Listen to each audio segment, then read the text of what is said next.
I need to say this right from the start, as a warning to anyone who hears it.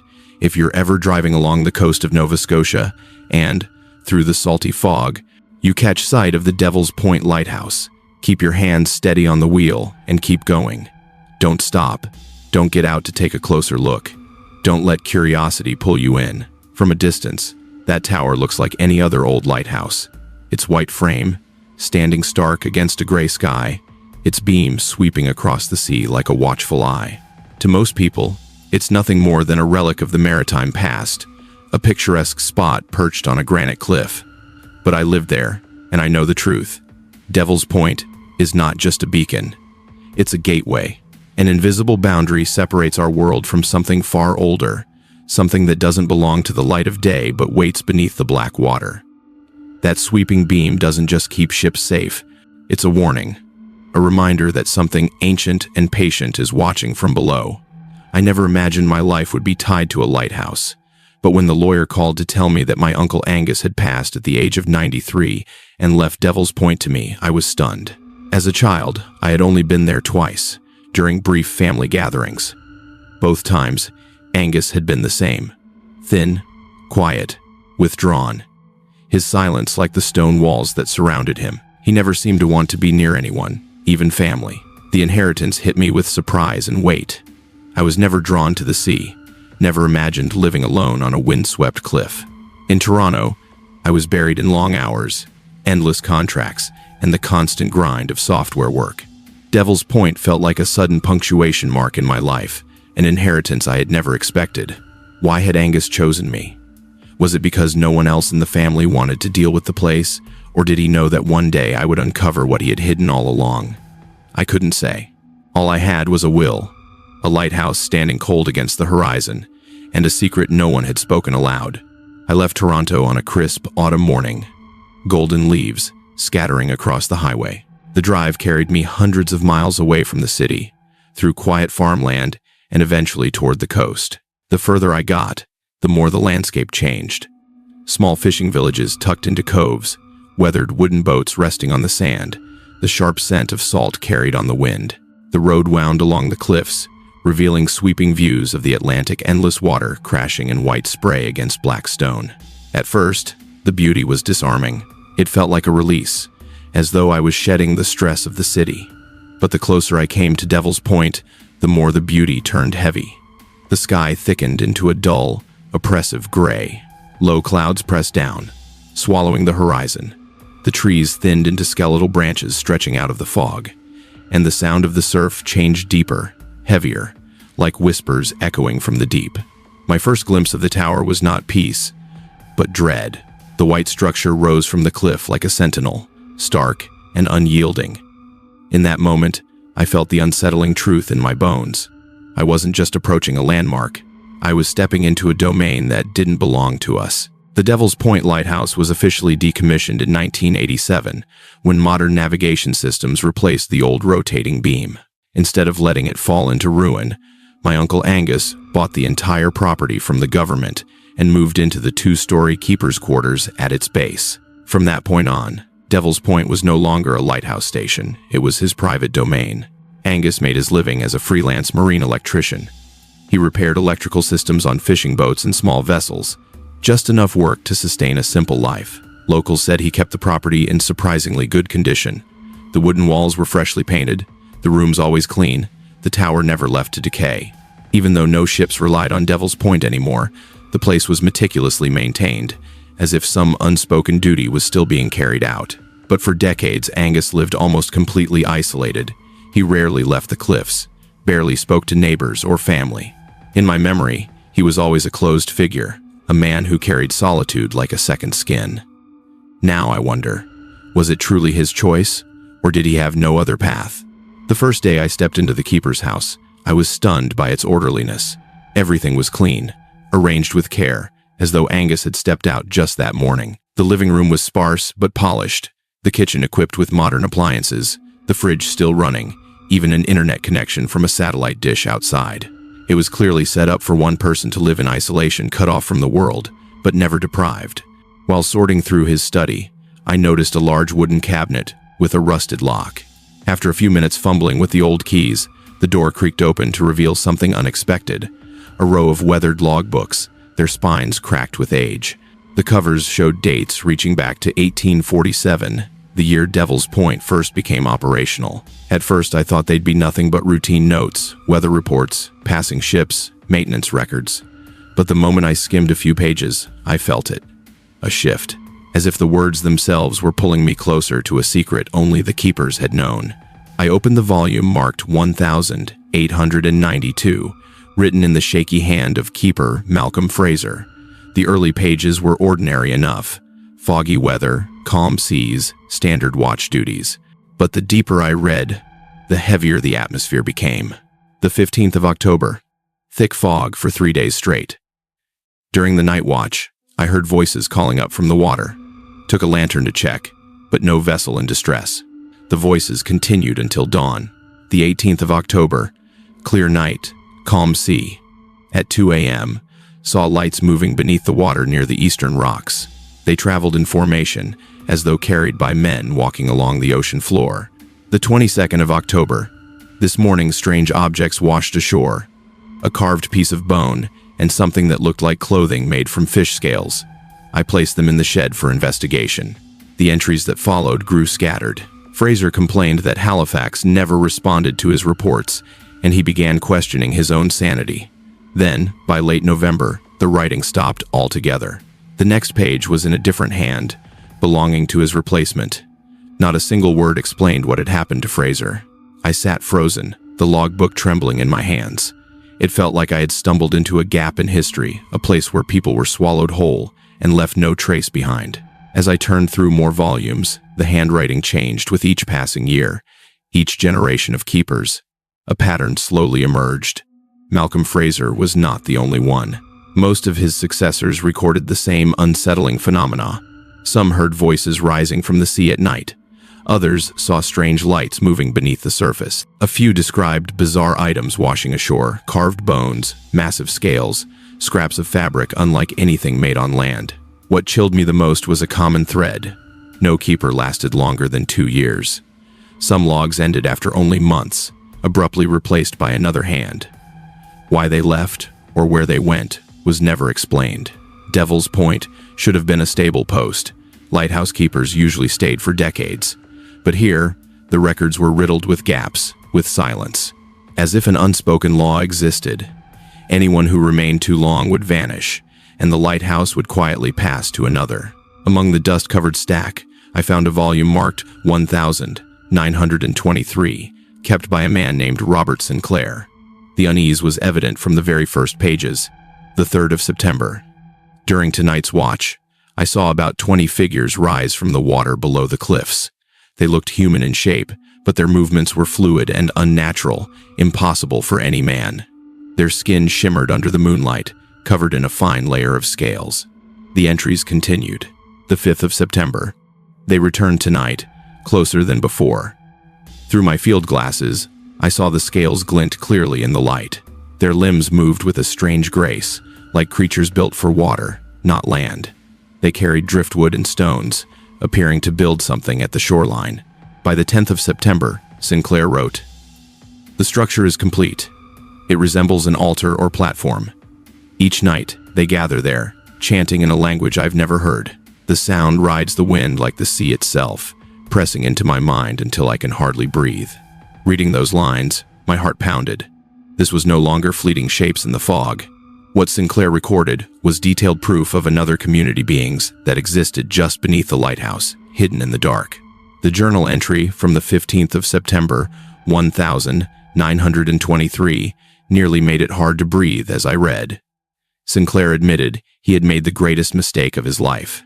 Driven by curiosity, he carried a lantern down to the rocky shore where the wooden and stone altar had been built. He thought he would simply get a closer look.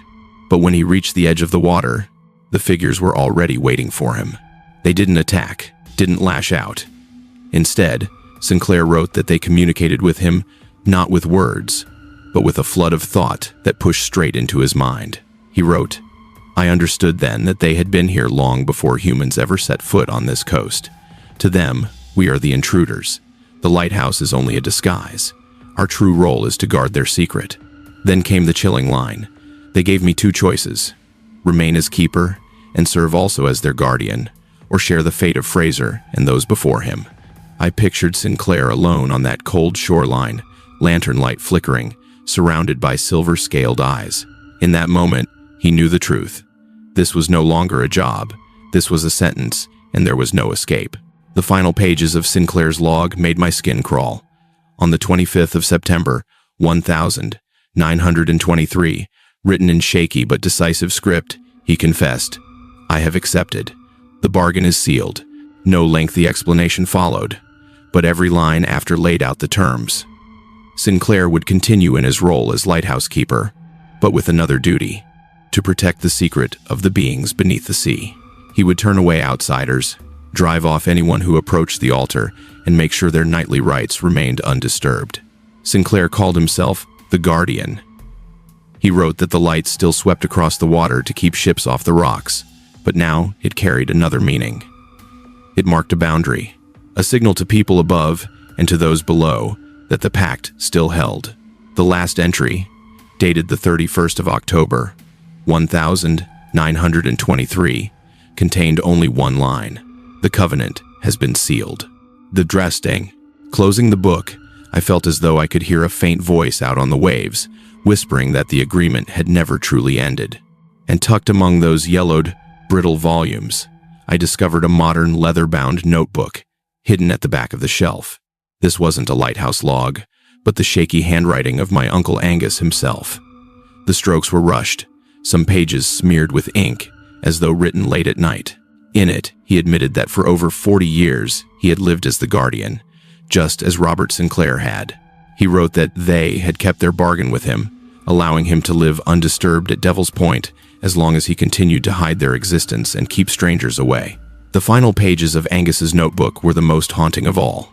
He knew death was near, and his only concern was who would come after him. He mentioned me by name, admitting the lighthouse now belonged to me, but begged that I be wise enough to walk away forever. He wrote, "They don't understand what it means for a lighthouse to be decommissioned. To them, the covenant has never ended. They need a guardian, and they will not allow it to end simply because we wish it." The last line was short, almost desperate. "I fear they will not let it leave." I closed Angus's notebook, but the words echoed in my mind long after.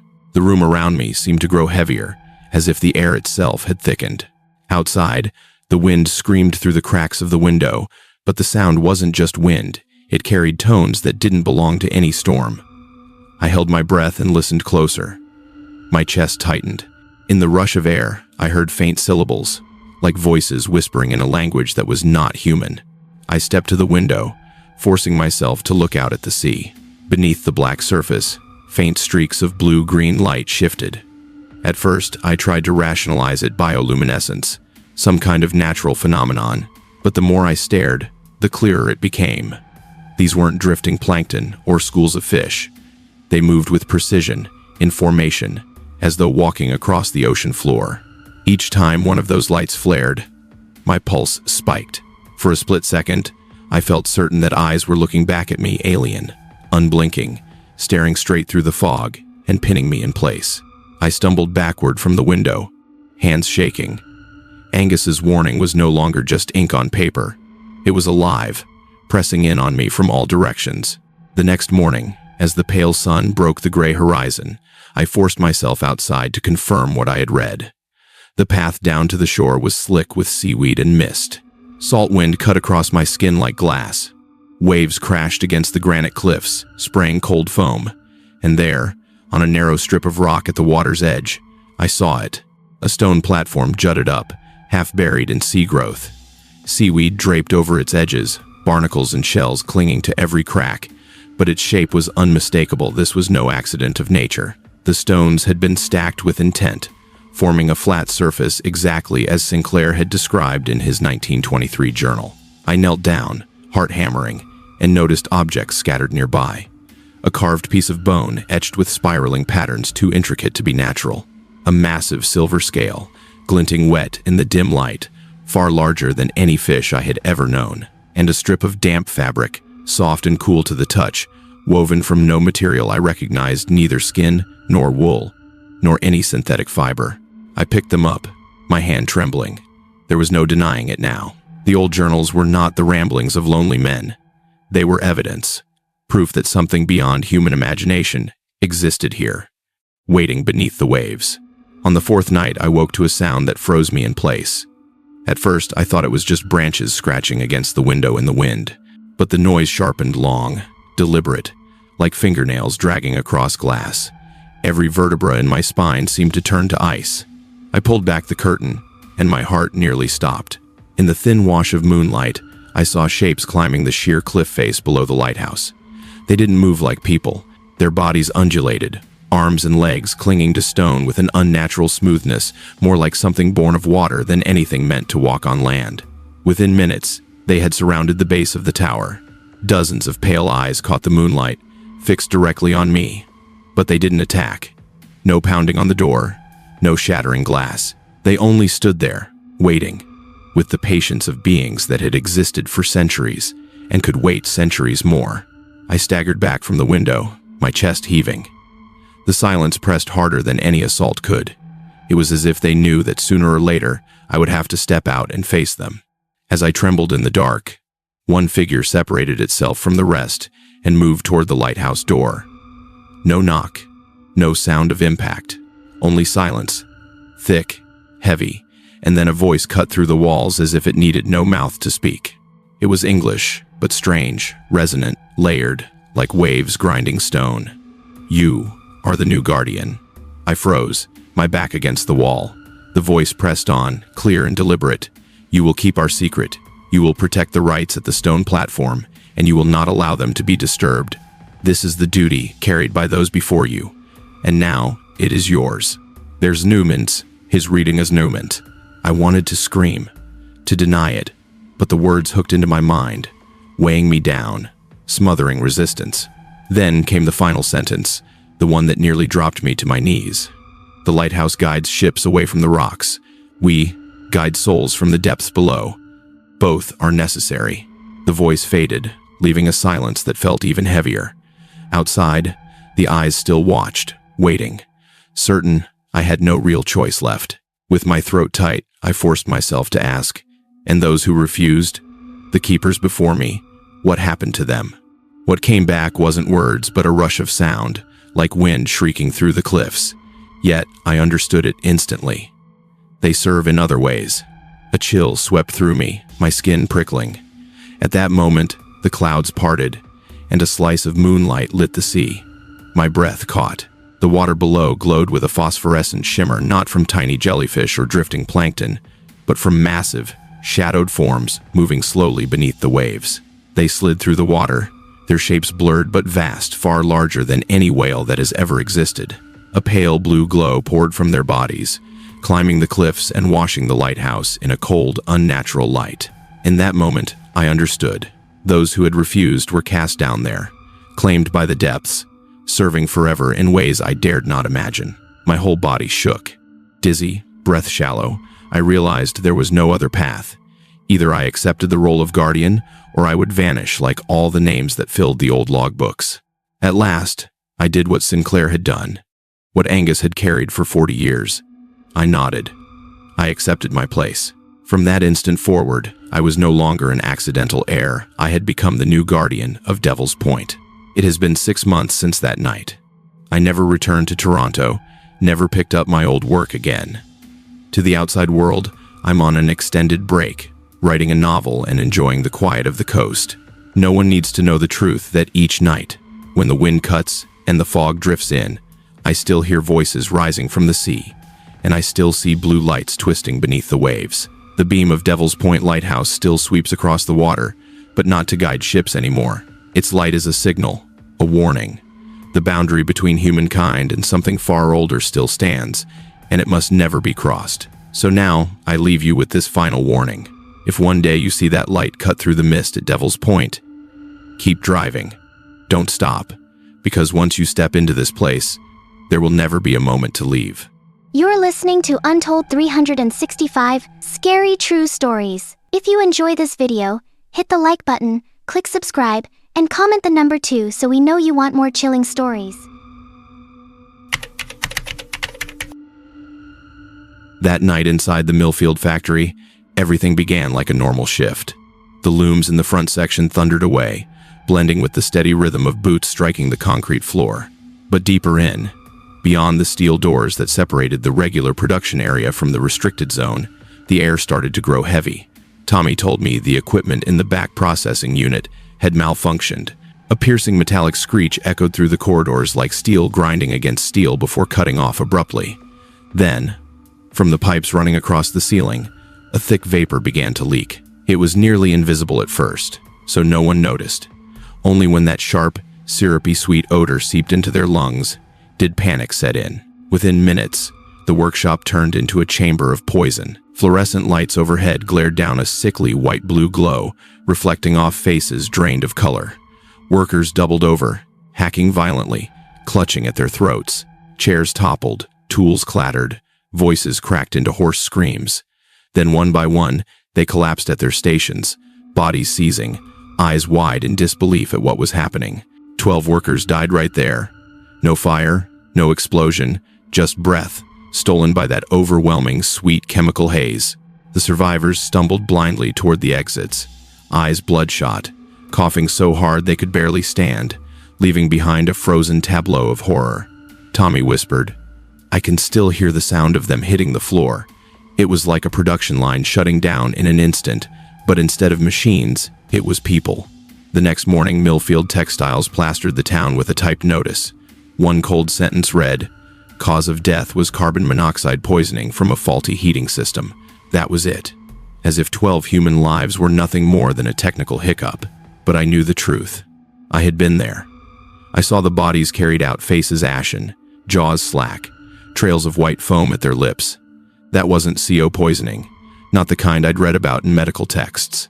This was something else entirely. And I still remember the stench, that cloying sweetness that clung to my lungs, making even the survivors cough and stagger, as if drunk on poison. The company moved with chilling speed, medical reports sealed, police silent, as if briefed ahead of time. And then, less than 48 hours later, the decision came down like a hammer. Milfield Textiles was closed, effective immediately. No more morning whistles, no more night shifts, just an iron gate chained shut, the plant locked in silence. As if they wanted to bury everything, the truth, the bodies, and that sickly sweet chemical reek still soaked into the bricks. Just days after the disaster, the survivors were summoned in small, private groups. There were no public meetings, no official briefings, just thick brown envelopes placed in front of them. Inside were non-disclosure agreements and checks worth years' worth of wages combined. The terms sounded simple. Accept the money, leave Milfield immediately, and never return. Tommy told me his hands shook when he saw the number on his check.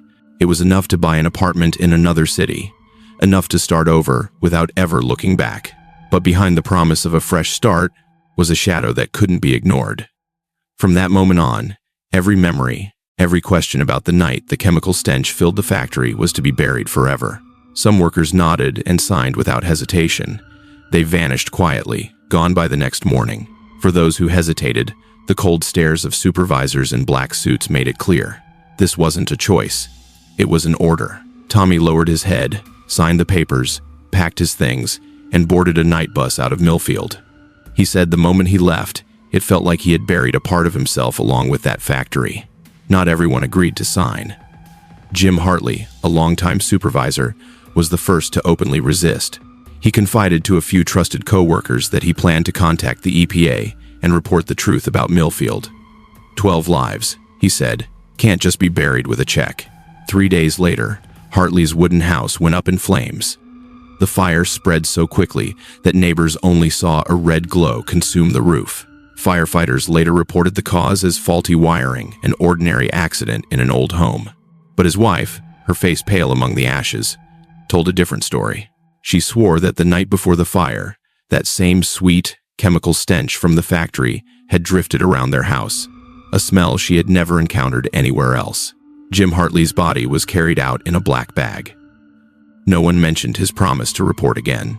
Officially, he was labeled as a victim of a domestic accident. But in town, people whispered, that was the price paid by anyone who dared to break the silence. Tommy Reeves wasn't willing to take that risk. He was barely in his 20s, had worked at Milfield for just 3 years, and his whole life was still ahead of him. When the brown envelope landed in front of him, he looked at the number on the check and knew there was no real choice.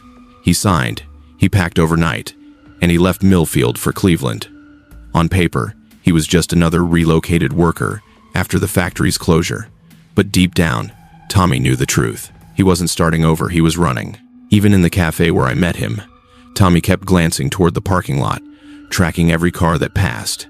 His voice dropped to a trembling whisper, as if every word might be recorded somewhere. "You don't understand what you're stepping into," he muttered. Before leaving, Tommy gripped my hand and begged for one thing: never use his real name in my article, and never try to contact him again. He believed silence was the only thread keeping him alive. But even as he said it, I saw the terror in his eyes, the fear that one day, silence wouldn't be enough. I walked out of that cafe with Tommy's last words echoing in my head.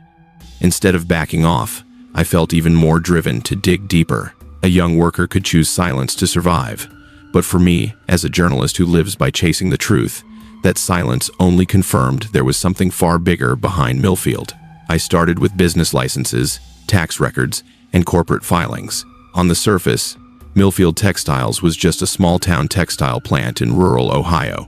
But the deeper I dug, the more complex the web became. A parent company in Delaware, subsidiaries registered in the Cayman Islands, and layers of shell corporations. Every trail pointed back to a massive chemical conglomerate with government contracts. Each document felt like another curtain drawn across the truth. No clean audit reports. EPA inspections listed on record, but the content was blacked out almost entirely. Only scraps remained. Vague phrases about potential hazardous waste violations or safety concerns. And strangest of all, no penalties, no enforcement actions. Sitting alone in my office, the computer screen casting a cold glow on my face, it hit me. This wasn't just a story about a factory closing. This was about a chain of power strong enough to erase evidence, bury lives, and keep an entire town silent. Every shell company, every redacted report, eventually pointed to one name, a chemical giant, well known in financial headlines, with lucrative government contracts. Officially, they specialized in industrial waste management, advanced materials, and environmental safety. But the records I uncovered told a different story. In the EPA inspection logs, Milfield Textiles appeared repeatedly over the past 5 years, often enough to draw serious scrutiny. Yet, every single report was classified or redacted beyond recognition. What little remained visible were fragments, potential violations, hazardous waste management, further monitoring required. No numbers, no context, no accountability. Alone, in that dim office, flipping through page after page of blacked-out lines, I felt like I was staring at a painting, with its most important pieces cut away. The silence itself became an accusation. Milfield wasn't just a textile plant. It was a cover for something both the corporation and the authorities were desperate to keep hidden. The desk lamp threw long shadows across the wall, and for a moment, I felt like I wasn't alone in that room, like someone else was reading the files with me from the corner of the dark. I strained my eyes over each page of reports, most of them nothing but blank spaces and thick black bars meant to wipe the truth clean. But scattered between the redactions, a few fragments of words bled through like a faint signal breaking through static. Potential violations in hazardous waste handling. Recommendation for additional monitoring. Risk of high exposure levels. Just 3 short phrases, but enough to sketch out a disturbing picture. If a small facility like Milfield had real hazardous waste issues, the EPA should have come down hard fines, shutdowns, public records, but there was nothing. No penalties. No enforcement. Not even a line in the press. Instead, the trail just stopped, as if someone had drawn a heavy curtain across it. I sat in the silence of my office, the dry rasp of paper under my fingers echoing in the room. What chilled me wasn't what I read. It was what had been deliberately erased. That silence wasn't an accident. It was a choice. A choice made high enough up the chain that no one dared to question it. When I started tracing personnel records, the numbers cut sharper than any report. Milfield Textiles had exactly 200 workers on its last payroll. After weeks of phone calls, door knocks, and online searches, I could only find contact info for about 50 of them. What about the other 150? No forwarding addresses. No job applications at nearby factories. No social media, no emails, no casual posts to friends. As if they had all erased themselves overnight or someone had erased them. In journalism, I'd seen plenty of layoffs where workers scattered. They left breadcrumbs, a new address, a benefits claim, even just a farewell message to a friend. But in Milfield, the absence was absolute. Too perfect to be coincidence. Staring at the spreadsheet on my screen, row after row of empty fields, I felt like I was looking at a graveyard with no tombstones, no markers, no names, just silence pressing down on every missing cell. This wasn't mass unemployment. This was mass disappearance. I carried my notebook and walked into Milfield's town hall, a weathered, red brick building on the corner of Main Street. In my head, I was ready for a routine visit. Request copies of business permits, building licenses, closure reports. But the second I said the words Milfield Textiles, the room's atmosphere shifted. Mayor Patricia Williams, a woman in her 60s with neatly pinned silver hair, kept her composure at first. She told me the records had been destroyed during a routine document purge. Her voice was steady, her eyes carefully avoiding mine like she was reciting lines from a script. I stayed silent, holding her gaze, letting the pause stretch. Her hand began to tremble, the pen tapping lightly against the wooden desk. Finally, she sighed and lowered her voice to a near whisper. We signed a confidentiality agreement with the parent company. The words landed like a hammer strike. She explained that the corporation had paid a massive sum, enough to erase the town's debts, enough to rebuild roads and water systems that had been crumbling for decades. In return, every record tied to Milfield Textiles employee lists, production reports, even closure details, was wiped from public view. I left the town hall gripping my notebook tightly.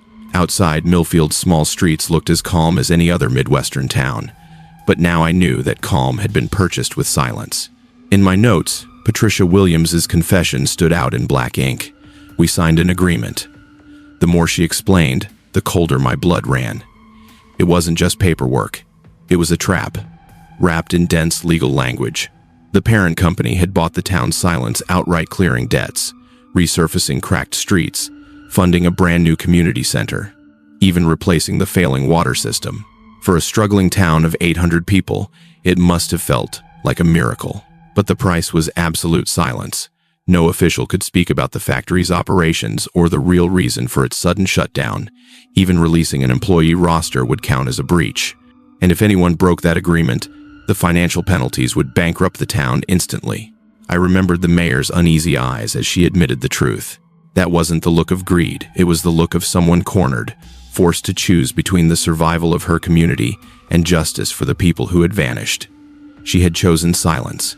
I walked down the worn stone steps, autumn wind scattering leaves across the freshly paved street. On the surface, Milfield looked renewed, but beneath that new asphalt, I knew something far darker had been buried. I drove out to Milfield's industrial park on a foggy morning, still clinging to the hope that I might find some trace of what once stood there.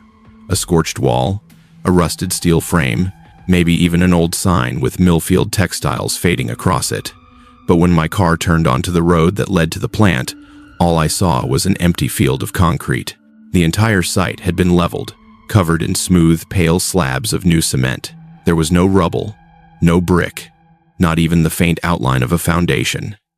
It was as if the massive building that had operated here for 6 decades had never existed. A construction manager in a heavy coat and hard hat stepped out of a truck nearby. When I asked him about it, he just shrugged and said, "The building came down 2 weeks after the plant closed. Crew came in from out of state, worked all night shifts. Fastest teardown I've ever seen. Usually takes months just to get permits, but they had every document ready on day 1. I stood there in the cold wind, the smell of fresh cement heavy in the air. The way every trace had been erased so thoroughly, so deliberately sent a chill through me. It wasn't just demolition. It was an attempt to bury the memory that Milfield Textiles had ever been here. Later, I returned in the late afternoon, as the sun sank red behind the hills. In that fading light, the concrete field looked even more lifeless, like a blank void on the map. Another site manager I spoke with mentioned details that unsettled me even more. The teardown, he said, was finished in just 2 weeks, something that should have taken months, maybe years. The demolition crew wasn't local, and they worked non-stop through the night. Convoys of trucks hauled debris away under cover of darkness to destinations no one would name. Even the foundations had been dug out. Instead of leaving a pit or trace of stone, the ground had been flattened and sealed under multiple layers of new concrete. Smooth, unbroken, no cracks, no seams, like someone had locked the earth beneath it shut forever. Standing in the middle of that sterile field, my footsteps echoed against the concrete, hollow and cold. It felt less like a factory lot and more like a grave. The town could pretend Milfield textiles had never existed, but I knew better. The speed, the thoroughness, it wasn't natural forgetting. It was deliberate erasure. At first, my editor had my back. He urged me to dig deeper, promising that if I uncovered the truth, this could be one of the biggest exposés the paper had ever published. I believed him. I thought I had support, a platform, maybe even protection. But when I turned in my first draft detailing Tommy Reeves's testimony, the mysterious death of Supervisor Jim Hartley, and the disappearance of nearly the entire workforce, his attitude shifted completely. Sitting in his smoke-filled office, he slid the manuscript back across the desk, his voice flat. "You don't have hard evidence. It's all just the word of a panicked worker, and details you can't verify. We'd get torn apart in court if we ran this. It for defamation." I pushed back, pointing out that an entire town's silence and the overnight demolition of a factory were proof enough. But he only shook his head, his eyes fixed on the window as if avoiding mine. It wasn't until later that I learned the real reason. The parent company of our paper had just signed a multi-million-dollar ad contract with the same chemical giant behind Milfield Textiles. My story never stood a chance of hitting the front page. Instead of continuing the investigation, I was reassigned to the local government desk, covering council meetings and school board elections. From an investigative reporter, I'd been caged inside the dullest corner of the newsroom. But the truth I'd seen in Milfield didn't fade. It stayed with me, hammering in my head like an open wound that would never heal. I didn't quit, not yet. If my own paper wouldn't touch it, maybe another would. I reached out to editors I knew in Cleveland, Pittsburgh, even New York.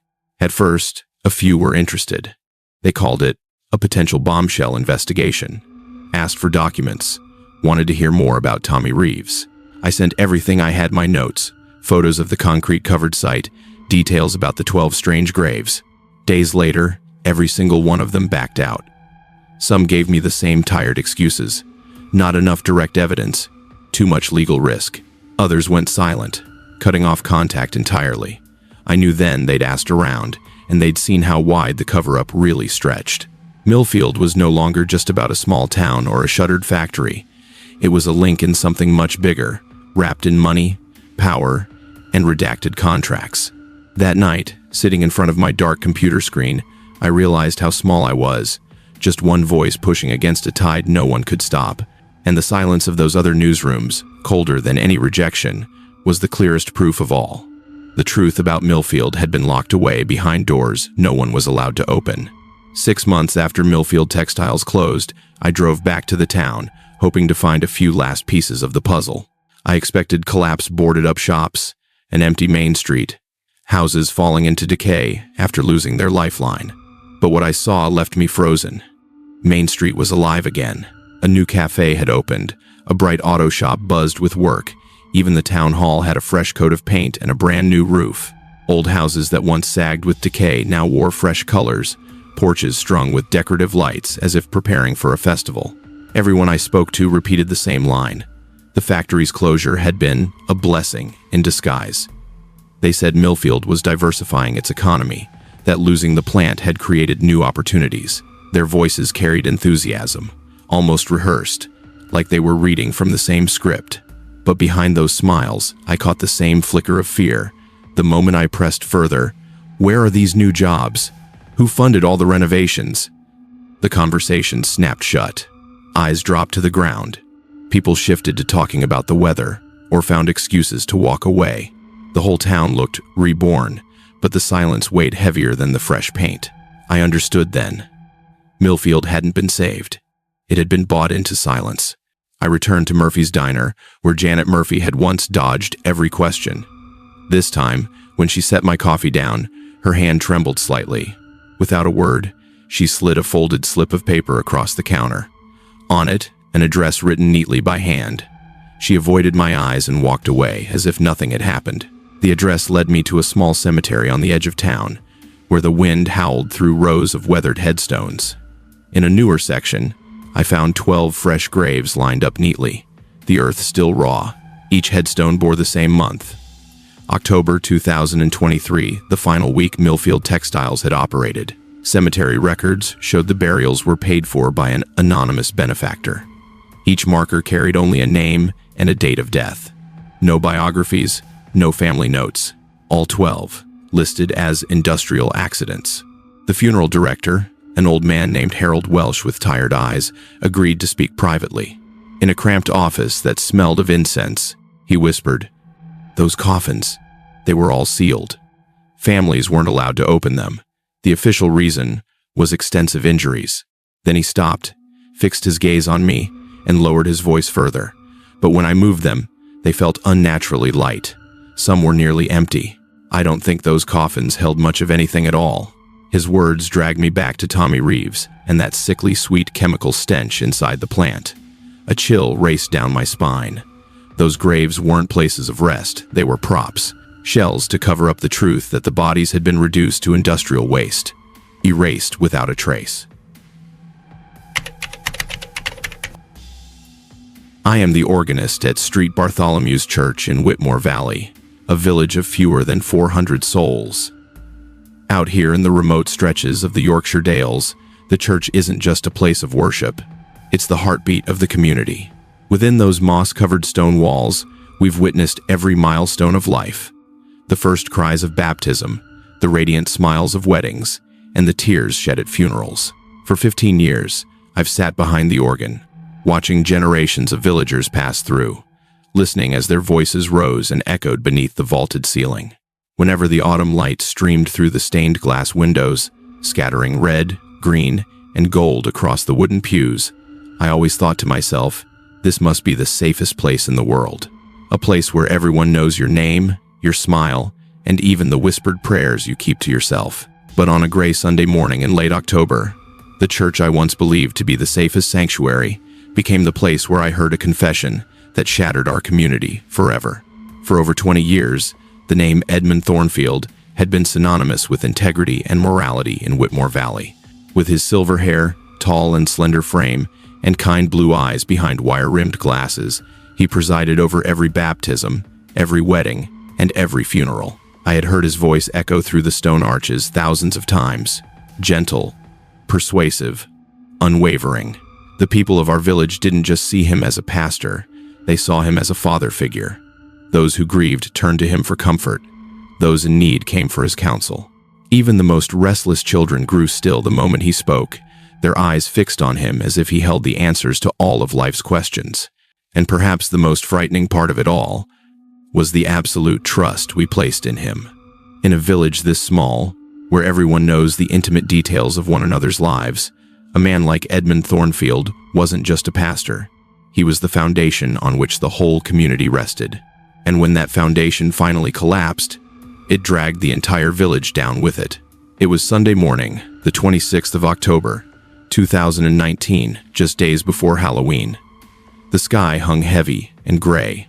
I arrived early, as always, pulling open the heavy wooden door of the church and letting the chill of late autumn rush in, carrying with it the damp scent of old stone and timber. Inside, everything was so familiar, it was almost comforting. Mrs. Peton was arranging fresh flowers near the altar, softly humming a hymn under her breath. Young Timothy, looking far older than his years, was carefully lighting the candles one by one, filling the nave with a soft glow that pushed back the morning fog. I settled in at the organ, my fingers brushing across ivory keys yellowed with age. When the first notes rang out, reverberating through the high arches, I felt the same sense of peace I always did. Around 10 o'clock, the familiar faces began to file through the door. Mr. Blackwood with his walnut cane, the Morrison family with their 3 children dressed neatly in their Sunday best, and Mrs. Davies clutching her worn prayer book. In all, nearly 60 people gathered inside that modest space. It was the steady rhythm of Whitmore Valley, a close-knit community where everyone knew your name, your joys, and your sorrows. That morning, every one of us believed we were stepping into an ordinary Sunday service, just like thousands before. But we were wrong. At exactly 11, as he had done every Sunday for 2 decades, Pastor Edmund Thornfield emerged from the vestry. He wore the same black robe, carried the same tall and slender frame, but something about him was not the same. Usually, he would greet the congregation with a gentle smile, a nod of acknowledgement, before taking his place at the pulpit. But that morning, his face was stiff, almost carved from stone. The kind blue eyes we had always known looked clouded, distant, carrying a strangeness that made a chill run through me. He gripped the wooden pulpit with both hands, his knuckles pale under the strain, his whole body rigid, as if that grip was the only thing holding him upright. For the first few moments, I waited for his familiar words of welcome, but there was only silence. A silence so heavy that the only sounds were the faint whistle of wind through the cracks and the pounding of my own heartbeat. The congregation began to stir, uneasy whispers spreading from the front pews until they rippled through the entire church. I could hear the soft rustle of pages as a few tried burying themselves in their prayer books for comfort. Children shifted restlessly on the wooden benches, while parents hushed them in low, strained voices. The atmosphere once so familiar was changing into something tense, almost unnatural. Light streamed through the stained glass, painting red and purple across anxious faces, making the whole scene feel otherworldly, as if the congregation had been pulled into a place not entirely our own. I glanced to the right and saw Mrs. Peaton freeze in her task. Her eyes darted around before locking onto mine. In them, I read a silent question as clear as if she had spoken. "What is happening here?" All I could do was shake my head. All I could do was give a small shake of my head. My fingers still rested on the organ keys, but I couldn't force myself to play another note. My whole body was strung tight, bracing for something terrible about to be spoken, something that would shatter the suffocating silence. At last, after what felt like an endless pause, Pastor Thornfield cleared his throat. The sound was dry, echoing through the church vault like old wood cracking.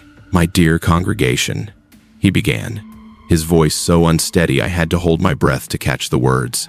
"I stand before you today, not as your spiritual guide, but as a man who can no longer bear the weight of his sins." A chill ran down my spine. In that instant, the entire room seemed frozen.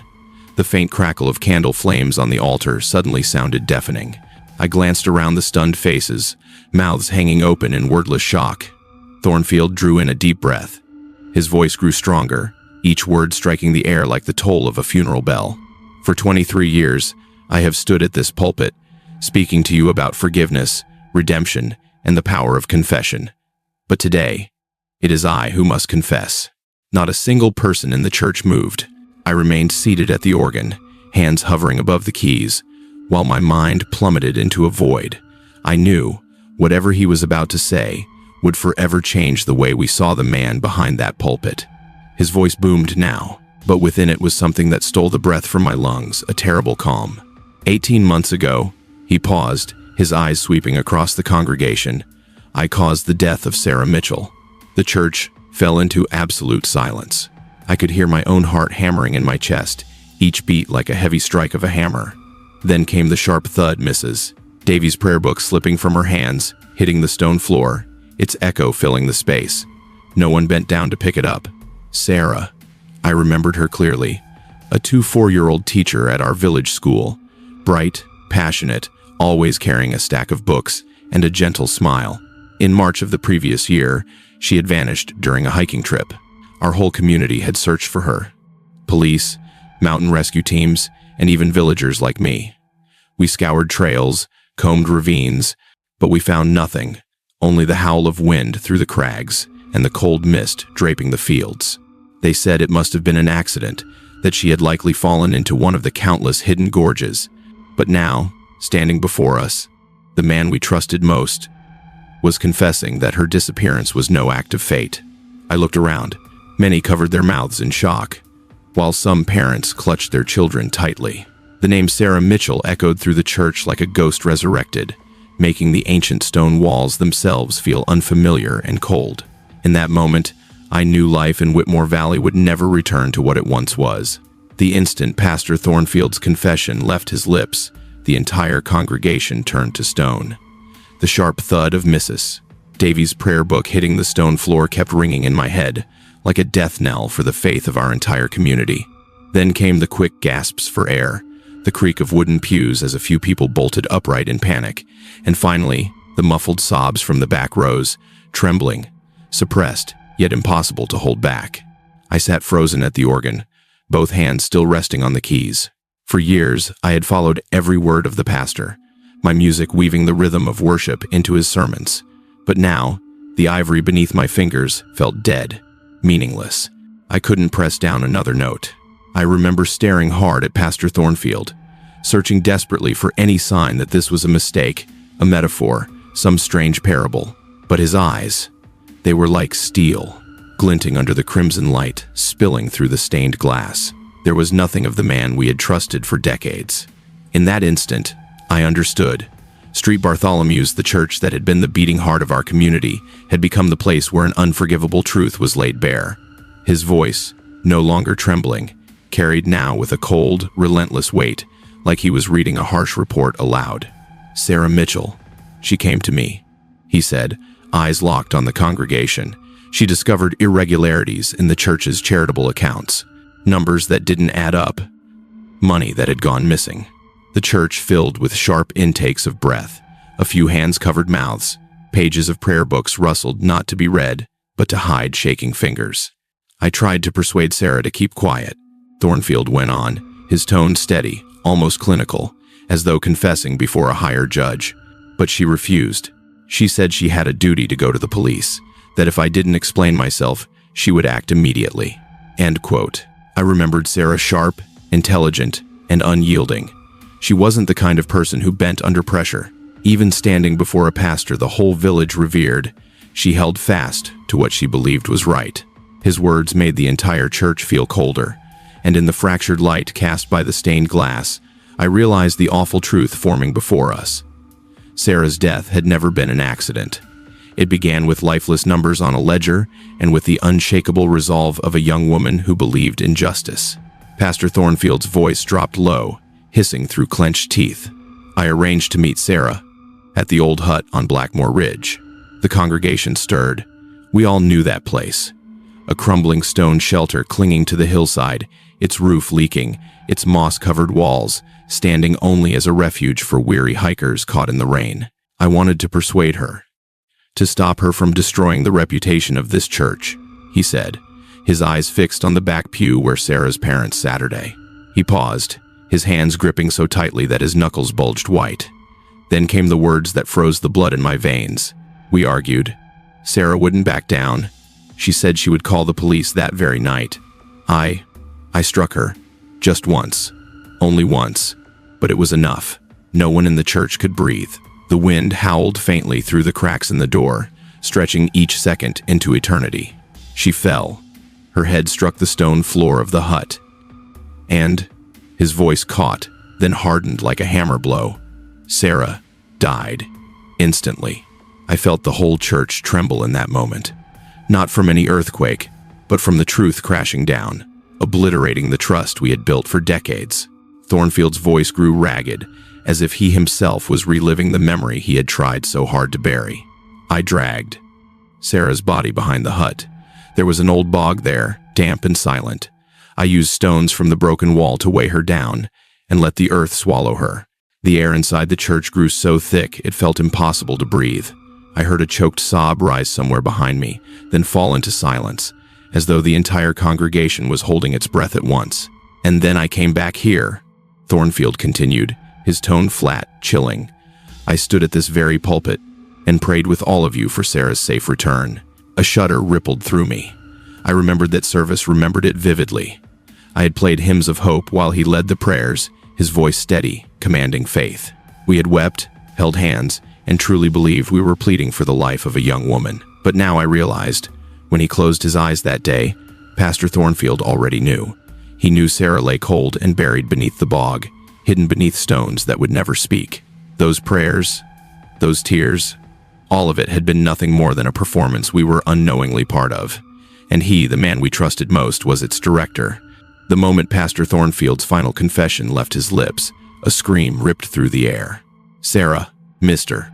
Mitchell, Sarah's father, shot up from the third pew, his face pale, eyes burning red. He lunged toward the pulpit like a wounded animal, his voice booming so loudly it rattled the stained glass windows. "What did you do to my daughter?" The younger men of the village, including my own son, rushed forward, holding him back, struggling to restrain him. But Mitchell thrashed with the raw strength of despair, nearly breaking free from their grip. Behind him, Mrs. Mitchell let out a cry so harrowing it no longer sounded human. It rose from the depths of her soul. She collapsed where she stood, trembling uncontrollably. The women around her rushed to lift her up, whispering words of comfort through their own tears. I sat frozen at the organ, fingers still unmoving on the keys.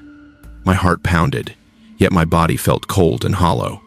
I had witnessed countless funerals within these walls, heard grief in all its forms, but nothing compared to the scream of a mother learning that her daughter had been buried in a bog by the very pastor she had trusted most. In that moment, our small community shattered into pieces. We thought the confession during that service was the worst of it. But just weeks later, another truth came to light, and it was even more devastating. The police released the results of their financial investigation into the church. The amount Pastor Thornfield had embezzled exceeded £40,000. For years, small amounts had slipped away from the charity fund, growing into gaping holes that could no longer be explained away. But what left us stunned was not just the number. During his confession, Thornfield had wept, claiming he had done it all to cover his wife's costly medical treatments.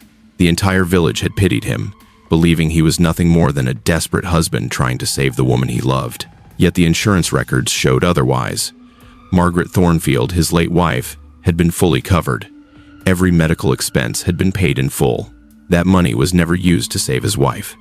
It disappeared into online gambling sites, into years of hidden bets and mounting debts. Even in his final moment, even as he stood before the entire community, Pastor Thornfield chose to build his story on a lie. He wanted to be remembered as a tragic figure driven by love, rather than the truth. A weak, selfish, and greedy man. When the financial report was read aloud at the community meeting, the room sank into a suffocating silence. I sat there with sweat pooling in my palms, asking myself how much more was hidden from us about the man we once revered as our guiding light. After his confession, and then the financial revelations, Whitmore Valley was never the same again. Families who had lived side by side for generations began to leave. Some sold their land, others moved to the city, leaving behind empty houses and gardens overtaken by weeds. On the dirt lanes where I once heard the laughter of children at play, only the wind now moved through broken fences. Street Bartholomew's, the church that had been the village's heart, was sealed shut for 3 months, while investigators combed through every room, every corner of the grounds, as though even the ancient stones themselves might be hiding another crime. When the doors were finally opened again, no one wanted to step inside. The wooden pews sat abandoned under a layer of dust. The roof leaked autumn rain onto the stone floor, and ivy crawled up the walls, slowly consuming the stained glass windows that once glowed with color. I had always thought this church would outlive us all, a place where faith endured across generations. But in just a few months, it became a hollow shell, a monument to grief. Whitmore Valley had lost its soul, and deep down, I knew we would never get it back. In the chaos of that October service, amid screams, sobs, and the pounding of feet, Pastor Thornfield remained behind the pulpit. He never moved, never tried to run. He simply waited, silent, until the noise began to subside. And then his voice rose again. "You ask why I confess all of this. Right now?" He lifted his head, his eyes glinting with something I still cannot name. "Because I am dying. The same illness that claimed Margaret is now consuming me. The doctors say I have only weeks left." Murmurs rippled through the church, mingled with muffled sobs. But his voice grew steadier, calmer, as though the crushing weight he had carried for decades was finally sliding off his shoulders. "I cannot stand before the Almighty with this secret burning inside me. I need you all to know that the man you have revered for so many years is nothing more than a sinner wrapped in holy robes." "He's there." He paused, drawing a long breath, the red and violet light from the stained glass washing over his gaunt face. For a fleeting moment, I saw not only exhaustion, but something that looked disturbingly like satisfaction. as if this confession was not just repentance, but a way to ensure we would never forget his crimes. I sat there, heart heavy, and for the first time in my life, I realized death does not only come from illness, but from the rot of a soul. As Pastor Thornfield spoke his final words, I looked directly into his eyes, and what I saw still haunts me. There was relief, yes, like a terrible burden had finally been lifted after more than 2 decades. But deep beneath it, I caught something else, a flicker of satisfaction. It was not joy nor remorse. It was the grim contentment of a man finally acknowledged for the secret he had carried for far too long, as if he wanted us to live with it, that the so-called moral pillar of our village had never been a savior, but the destroyer of our trust. That gaze cut through every person in the congregation. I saw Mrs. Peaton tremble and turn away, Mr. Blackwood tighten his grip on his cane, and Mr. Mitchell scream in anguish within the arms of those restraining him. But I could not look away, because in that moment, I understood. Pastor Edmund Thornfield had not confessed to be forgiven. He confessed to make certain that even after his death, he would live on in our minds as a crack that could never heal in the memory of Whitmore Valley. Now, whenever I drive past Street Bartholomew's, my chest tightens. The gray stone walls are choked with moss, the roof cracked and dripping with autumn rain, the stained glass windows that once glowed, now bleeding only dim light like an open wound.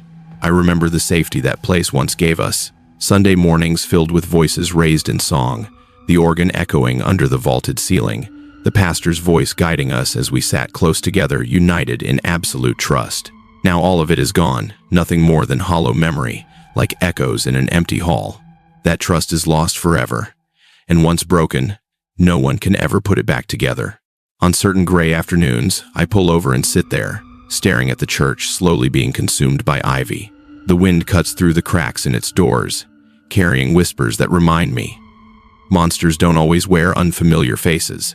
Sometimes they wear robes, hold prayer books, and preach from the pulpit right in front of you.